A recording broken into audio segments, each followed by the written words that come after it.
Pernah nggak sih Anda berhenti sejenak terus mikir, apa ya isinya kepala kita ini? Maksudnya selain tulang tengkorak gitu, ada sebuah mahakarya biologi yang wah rumitnya minta ampun. Sumber materi kita bab 3 itu malah bilang ini organ paling rumit di alam semesta. Serius, ada satu fakta di sana yang bikin saya melongo. Katanya kapasitas simpan otak kita itu setara nyimpen semua edisi Wall Street Journal selama 6 juta tahun. Gila kan? Kebayang gak tuh sebanyak apa? Nah, makanya di pembahasan kita kali ini, kita mau coba gali lebih dalam nih keajaiban otak berdasarkan bab 3 tadi. Kita lihat kerumitannya, gimana dia tumbuh, berubah, dan yang paling penting, kenapa sih ini semua relevan buat Anda? Yuk, kita bedah bareng. Iya, setuju banget. Bab 3 ini memang ngasih kita semacam fondasi ya buat paham arsitektur dan fungsi otak. Sekilas mungkin kelihatannya ya organ biasa aja gitu. Tapi begitu kita kupas, wah fakta-faktanya itu bikin takjub. Mulai dari komposisinya yang unik, terus kebutuhan energinya yang gede banget, sampai gimana dia berkembang dari bayi sampai kita dewasa. Menurut saya sih, paham betapa kompleks dan berharganya otak ini itu langkah pertama buat kita bisa menghargai dan ya menjaganya. Aset paling penting kan? Oke. Mari kita mulai dari fakta dasarnya dulu deh, yang udah cukup bikin kaget. Misalnya soal ukuran sama komposisi. Beratnya kan cuma sekitar 1,5 kilo ya. Itu kan cuma sekitar 2% dari berat badan kita. Tapi organ sekecil ini pusatnya semua hal. Kepribadian, pikiran, perasaan kita. Dan ini nih yang menurut saya agak aneh tapi juga keren banget. 80% isinya itu air. Loh, kok bisa ya sesuatu yang isinya kebanyakan air bisa kerja serumit itu? Nah, itu pertanyaan bagus. Dan memang menyoroti keunikan otak sih. Kandungan air yang tinggi itu ternyata penting buat jaga keseimbangan elektrolit, plus mendukung pengiriman sinyal listrik antar sel saraf. Ini juga nunjukin betapa pentingnya kita minum air yang cukup buat fungsi otak.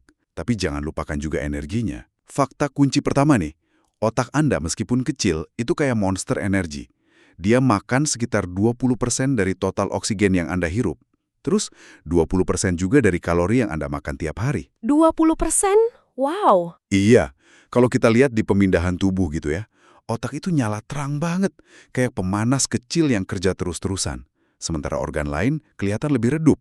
Ini bukti nyata kerja kerasnya yang nggak pernah berhenti, bahkan pas kita lagi santai loh. Gede banget ya konsumsi energinya, 20% sendiri.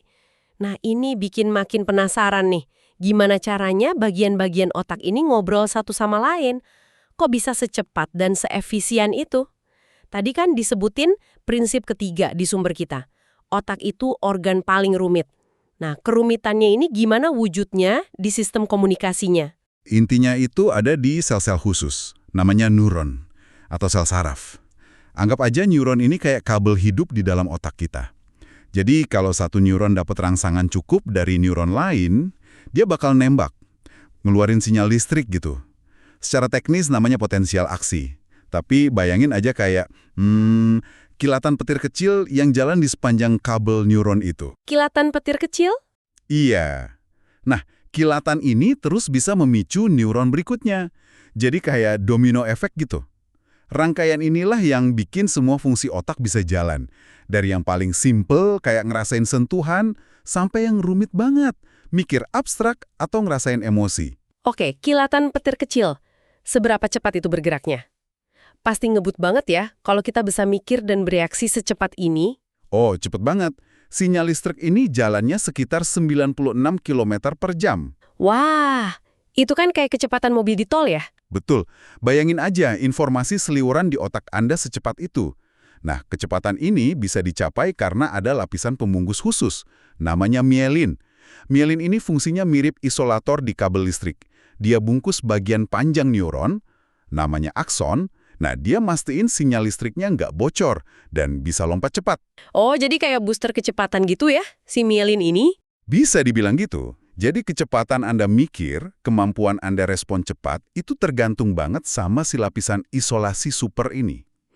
Menarik. Terus apa dampaknya kalau lapisan mielin ini keganggu atau rusak gitu? Nah, ini penting. Kalau lapisan mielinnya nggak ada atau rusak, entah karena memang desainnya gitu di beberapa area otak atau karena penyakit, ya kecepatannya anjlok, bisa turun drastis. Bahkan sampai 10 kali lebih lambat. 10 kali? Jauh banget ya bedanya. Jauh banget, ini jelas ganggu fungsi otak secara signifikan. Contoh penyakit yang nyerang spesifik si mielin ini kan, multiple sclerosis, MS. Oh iya, MS. Sering dengar. Iya, MS itu contoh penyakit demielinasi. Jadi sistem imun tubuh kita itu keliru, malah nyerang lapisan mielin ini. Akibatnya ya komunikasi antar neuron jadi terhambat, kacau, muncul deh masalah-masalah neurologis. Luar biasa ya, rumitnya sistem ini. Dan yang menarik lagi, otak ini kan nggak statis kayak mesin ya. Sumber kita bilang kalau otak itu terus berkembang, dinamis banget. Terutama di awal-awal kehidupan. Ini kayaknya ngubah cara kita lihat perkembangan manusia deh. Betul sekali, otak itu sangat dinamis. Perkembangan paling drastis itu justru terjadi di tahun pertama kehidupan. Kalau kita lihat scan otak bayi umur 1 tahun, itu strukturnya udah mirip loh sama otak orang dewasa muda. Pertumbuhannya di tahun pertama itu, wah, fenomenal. Saya baca di sumber itu, katanya pas usia 3 tahun, itu ada ledakan koneksi. Sampai 1.000 triliun koneksi. Itu kan 2 kali lipat otak dewasa katanya. Apa artinya ini? Angka itu nunjukin periode plastisitas otak yang luar biasa. Gampangnya, di usia itu, otak lagi super sibuk bikin jaringan baru, nyerap informasi kayak spons. Area yang berkembang duluan, misalnya pusat penglihatan, itu juga yang pertama kali banyak dilapisi mielin. Jadi kerjanya lebih efisien duluan. Ini fondasi penting buat belajar nanti. Terus antara usia 3 sampai 10 tahun disebut masa emas perkembangan. Kenapa sih periode ini spesial banget? Disebut masa emas soalnya, di rentang usia ini, perkembangan sosial, intelektual, emosional, fisik, itu semua lagi ngebut-ngebutnya. Aktivitas otak anak di usia ini bisa 2 kali lipat orang dewasa loh. Kemampuan mereka buat belajar hal baru, bahasa baru, adaptasi sama situasi baru, itu lagi di puncaknya. Belajar nggak akan pernah semudah ini lagi deh seumur hidup mereka. Tapi habis masa emas ini kok ada proses yang namanya pemangkasan. Kedengerannya agak negatif ya, kayak ada yang hilang gitu. Apa kita jadi kurang pinter setelah umur 10? Iya, pertanyaannya wajar. Tapi pemangkasan ini justru proses yang positif dan efisien banget loh. Mulai sekitar usia 11 tahun, otak mulai memangkas koneksi-koneksi antar neuron yang jarang dipakai atau nggak pernah dipakai sama sekali.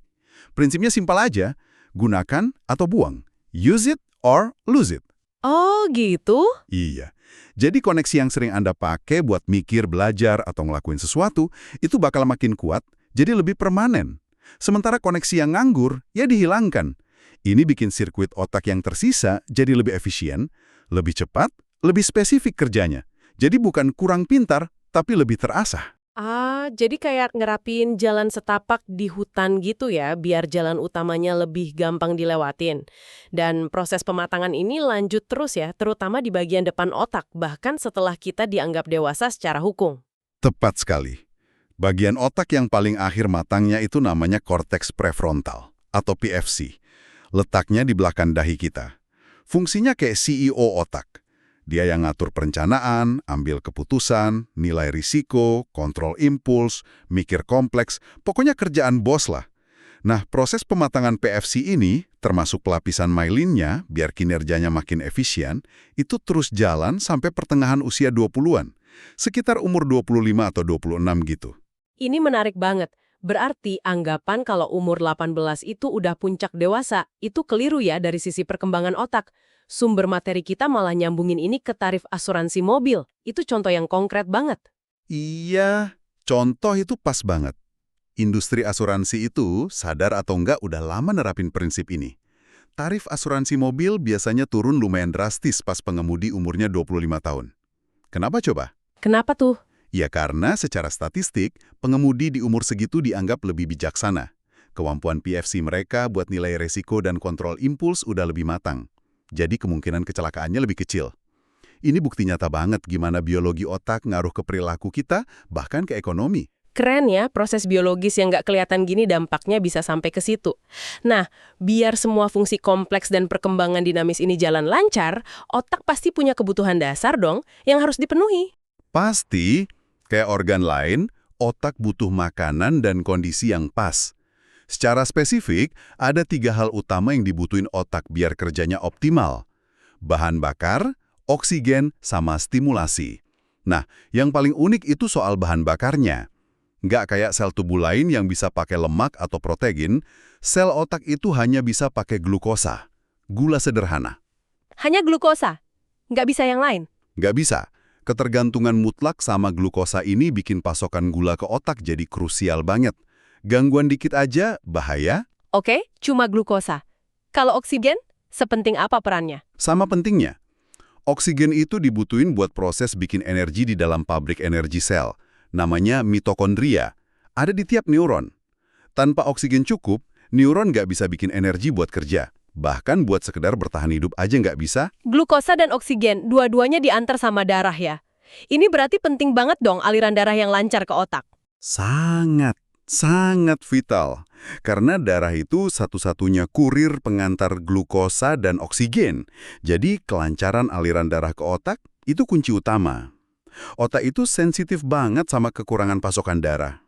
Faktanya nih, orang bisa hilang kesadaran cuma dalam 8-10 detik aja kalau aliran darah ke otaknya berhenti total. Cuma 8 detik. Cepat banget. Iya, itu nunjukin betapa tergantungnya otak sama pasokan darah yang konstan, nggak boleh putus. Oke, jadi otak butuh pasokan energi spesifik dan konstan. Nah, selain mastiin kebutuhannya terpenuhi, sumber kita juga nekenin banget soal aspek lain yang penting, melindungi fisik otak itu sendiri. Ternyata dia rapuh banget ya. Ini salah satu poin paling penting dan mungkin agak mengkhawatirkan ya dari bab 3 ini. Berdasarkan analisis puluhan ribu scan otak loh ini, wawasan utamanya gini. Cedera otak bahkan yang dianggap ringan, yang nggak sampai bikin pingsan, itu dampaknya seringkali jauh lebih serius dari yang kita kira. Bahkan dari yang dokter kira, sumber kita nyebutnya epidemi sunyi. Karena banyak banget kasus cedera otak traumatis, TBI, yang nggak terdiagnosa atau dianggap enteng. Angkanya juga disebut sampai 2 juta kasus baru yang dilaporin tiap tahun di AS aja. Belum lagi yang nggak kedeteksi. Kenapa sih bisa banyak yang kelewat gitu? Gejalanya nggak jelas ya? Tuh sering harus nanya sampai 5-6 kali baru pasiennya ingat. Oh ya, dulu pernah jatuh dari jendela, pernah kelempar ke kaca mobil, pernah gegar otak pas main bola, jatuh dari tangga. Ingatan itu bisa ketutup atau dianggap nggak relevan. Dan gegar otak itu sendiri, Concussion, yang kadang dianggap cuma pusing dikit, ternyata bisa ada efek jangka panjangnya ya. Betul sekali, gegar otak itu nggak boleh dianggap enteng. Meskipun nggak sampai pingsan, atau hasil CT scan MRI awalnya nggak nunjukin apa-apa, perubahan bisa muncul pelan-pelan, berminggu-minggu atau berbulan-bulan kemudian. Gejalanya kayak gimana tuh? Macam-macam, bisa perubahan emosi, jadi gampang marah, gampang nangis, bisa kesulitan mikir, susah fokus, gampang lupa. Bisa juga gejala fisik, kayak sakit kepala terus-terusan, mual, pusing, penglihatan kabur. Bahkan sampai perubahan kepribadian, atau muncul pikiran-pikiran negatif. Faktor apa aja yang ngaruh ke pemulihannya? Terus, penyebab paling umum cedera otak ini apa aja? Tingkat keparahan benturan awalnya, itu jelas ngaruh, sama riwayat cedera kepala sebelumnya. Ini penting, risiko kena gegar otak kedua itu naik 4 kali lipat setelah gegar otak pertama. Jadi ada kerentanan tambahan gitu. 4 kali lipat? Wow! Iya, penyebab paling umum, hampir separuh kasus itu kecelakaan transportasi.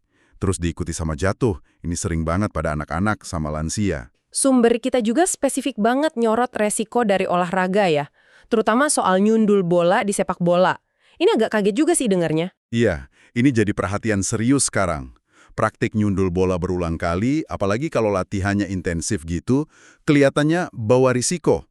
Studi di Norwegia sama AS yang dikutip sumber itu nunjukin ada gangguan fungsi kognitif. Kayak perhatian, konsentrasi, memori, kemampuan menilai. Itu beda antara pemain bola dewasa sama yang bukan pemain. Terutama pada pemain yang paling sering nyundul bola.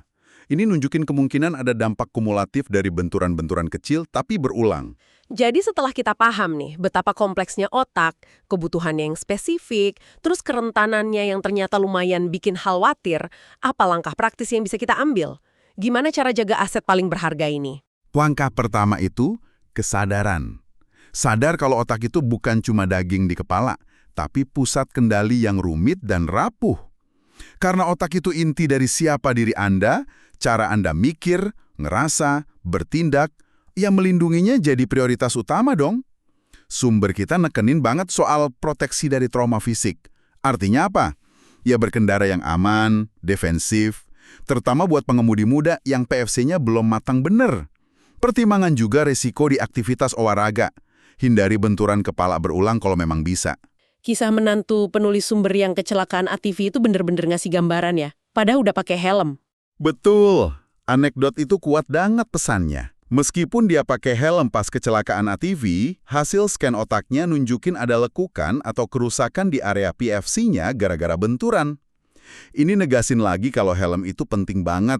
Bisa nyelamatin nyawa, tapi nggak bikin otak jadi kebal 100% dari efek guncangan hebat. Otak kita tetap aja organ yang relatif lunak di dalam tempurung kepala yang keras. Baiklah, mari kita coba rangkum sedikit ya eksplorasi kita soal bab 3 ini. Kita udah lihat betapa kerennya otak Anda. Organ yang isinya mayoritas air, tapi punya jaringan komunikasi super cepat pakai neuron dan mielin. Kita juga lihat perjalanannya yang dinamis banget. Dari ledakan koneksi pas kecil, terus ada pemangkasan, sampai pematangan yang efisien pas dewasa. Plus, kebutuhannya yang unik, cuma mau glukosa dan butuh oksigen terus-terusan dari darah. Dan yang nggak kalah penting, kita jadi sadar soal kerentanannya. Ternyata lumayan rapuh terhadap cedera fisik, bahkan dari benturan yang kelihatannya ringan. Dampak TBI itu bisa ngumpet dan bertahan lama. Kesadaran akan kompleksitas dan kerapuhan inilah yang mestinya bikin kita lebih proaktif melindungi otak kita sehari-hari. Jadi pesan utamanya jelas ya, otak Anda itu organ yang hidup, dinamis, super kompleks, tapi juga butuh perhatian dan perlindungan ekstra. Dia terus berubah dan adaptasi seumur hidup, dipengaruhi sama apa yang Anda alami, pelajari, makan, dan gimana Anda jagain dia dari bahaya. Menghargai kerumitannya berarti komitmen buat jaga dia tetap sehat dan aman. Tepat sekali. Ini bukan cuma info biologi aja, tapi pemahaman mendasar buat kualitas hidup Anda secara keseluruhan. Nah, sebagai penutup nih, mungkin ada satu pertanyaan yang bisa Anda bawa pulang buat direnungkan. Setelah paham betapa rumitnya mekanisme di dalam kepala Anda ini, gimana pengetahuan ini mengubah cara Anda lihat potensi diri Anda sendiri? Atau mungkin, gimana Anda jadi lebih paham perilaku orang lain? Teman, keluarga, atau bahkan orang asing. Seberapa besar sih kendali sadar yang kita punya? Dan seberapa besar kita ini sebenarnya dikendalikan oleh kerja mesin biologis yang super kompleks ini dalam ngebentuk siapa diri kita? Sesuatu buat Anda pikirkan lebih lanjut.